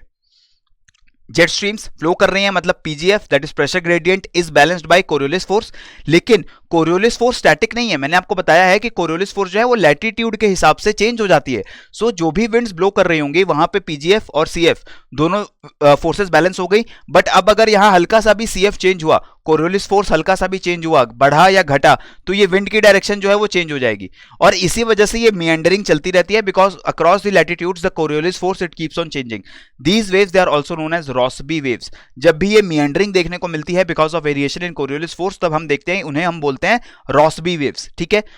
पोलर, ये जो जेट स्ट्रीम्स होती हैं, दो तरह की परमानेंट जेट स्ट्रीम्स होती हैं, polar and sub tropical jet streams in both the hemispheres, ठीक है। पोलर जेट स्ट्रीम्स की बात कर रहे हैं तो पोलर फ्रंट जेट स्ट्रीम और सब ट्रॉपिकल जेट स्ट्रीम ये परमानेंट जेट स्ट्रीम है। इसी के साथ टेम्पररी जेट स्ट्रीम्स भी होती हैं, जैसे कि ट्रॉपिकल ईस्टर्ली और सोमाली जेट स्ट्रीम्स। उनकी मैं बात यहाँ रिवीजन इस लेक्चर में नहीं कर रहा हूँ, बिकॉज हम टेम्पररी में ही यहाँ कन्फाइंड हैं। हमारे क्रैश कोर्स में मैंने आपको टेम्पररी जेट स्ट्रीम्स के बारे में भी इंफॉर्मेशन दे रखी है। सो सब ट्रॉपिकल जेट स्ट्रीम की अगर पहले बात करें तो हेडली एंड फेरल सेल के बीच में ब्लो करने वाली है सब ट्रॉपिकल जेट स्ट्रीम, ठीक है। And this jet stream is existing all the year in the southern hemisphere, but in the northern hemisphere it is intermittent, और समर के टाइम ये नॉर्थ की तरफ माइग्रेट कर जाती है। जो सब ट्रॉपिकल जेट स्ट्रीम है बेसिकली क्या है, हेडली एंड फेरल सेल, जिसके बारे में अभी हमने पढ़ा था, हेडली और फेरल सेल, इनके बीच में लाई करने वाली है सब tropical jet stream. Southern hemisphere में काफी कांस्टेंट रहती है, रेगुलरली ब्लो करती है, बट नॉर्दर्न हेमिस्फेयर में सन की मूवमेंट के साथ ये नॉर्थ या साउथ माइग्रेट करती रहती है। पोलर फ्रंट जेट स्ट्रीम की बात कर रहे हैं तो ये पोलर एंड फेरल सेल्स के बीच में ब्लो करेगी, ठीक है। सो 30 डिग्री एंड 60 डिग्री लैटिट्यूड्स के बीच में जेट स्ट्रीम्स को आप कॉमनली देख सकते हैं। It has a more variable position than subtropical jet. Subtropical jet से ज्यादा वेरिएशन इसकी पोजीशन में होता है। समर में its position shift towards the poles and in winters towards the equator. तो आप ये देखिए, जब भी समर्स आते हैं तो जेट स्ट्रीम्स श्रिंक हो जाती हैं। पोल्स के अराउंड इनको मूव करना था, बट जब समर्स आ रहे हैं तो ये जेट स्ट्रीम श्रिंक हो जाती हैं, पोल्स के करीब चली जाती हैं, और जब विंटर्स आते हैं इस पोल पे तब ये जो जेट स्ट्रीम्स हैं एक्सपैंड हो जाएंगी। ठीक है, और कभी कभी पोलर आउटब्रेक्स भी बनते हैं जब ये जेट स्ट्रीम ज्यादा एक्सपैंड हो गई हैं, और उसके बाद जब दोबारा सन की मूवमेंट की वजह से इनको श्रिंक होना पड़ेगा तो कुछ अमाउंट ऑफ एयर पार्सल ये पीछे छोड़ जाएंगी, जिसमें पोलर आउटब्रेक होता है, काफी ज्यादा ठंडे टेम्परेचर्स देखने को मिलते हैं। तो ये हमारी सब tropical and polar front jet streams हैं, वेदर फिनोमेना को इफेक्ट करने वाली हैं, टेम्परेट साइक्लोन्स को मूव करवाती हैं sub tropical jet streams and polar front jet streams. जो वेस्टर्ली डिस्टर्बेंसेस देखते हैं हम इंडिया में आती हैं, वो भी जेट स्ट्रीम्स के ही इन्फ्लुएंस की वजह से आ रही हैं। ठीक है दोस्तों, तो इसके साथ आज का ये हमारा स्थापना का सेशन मैं यहां पे कंक्लूड कर रहा हूं, बिकॉज हमने क्लाइमेटोलॉजी के बेसिक कॉन्सेप्ट्स को, इंपॉर्टेंट कॉन्सेप्ट्स को फटाफट रिवाइज किया है। इन कॉन्सेप्ट्स के ऊपर आज के शाम के लाइव सेशन में प्लीज पार्टिसिपेट करिएगा, और उस लाइव सेशन में हम सॉल्व करने वाले हैं एमसीक्यूज को। ठीक है, सो 8 PM टुनाइट हम लोग एक बहुत ही अच्छा सेशन करेंगे, एमसीक्यूज को सॉल्व करेंगे। जिन क्लाइमेटोलॉजी के टॉपिक्स को भी पढ़ा है, इन टॉपिक्स के ऊपर भी एमसीक्यूज होंगे, कुछ नए एमसीक्यूज भी लेके आऊंगा आपके लिए, मतलब कि कुछ जो है अलग टॉपिक्स, उनके बारे में मैंने आपको एक्सप्लिसिटली यहां पे नहीं बताया है। मैं मान के चल रहा हूं कल का लाइव सेशन देखने के बाद कि आप लोगों की इंफॉर्मेशन बहुत ज्यादा अच्छी है, प्रिपरेशन बहुत ज्यादा अच्छी है, तो मैं कुछ टॉपिक्स को ऐसे भी लाने वाला हूं जो आपके लिए बाउंसर होंगे। ठीक है, सॉल्व करेंगे मिलके, बहुत मजा आने वाला है आज के लाइव सेशन में। तब तक के लिए keep on learning, keep on practising. जय हिंद।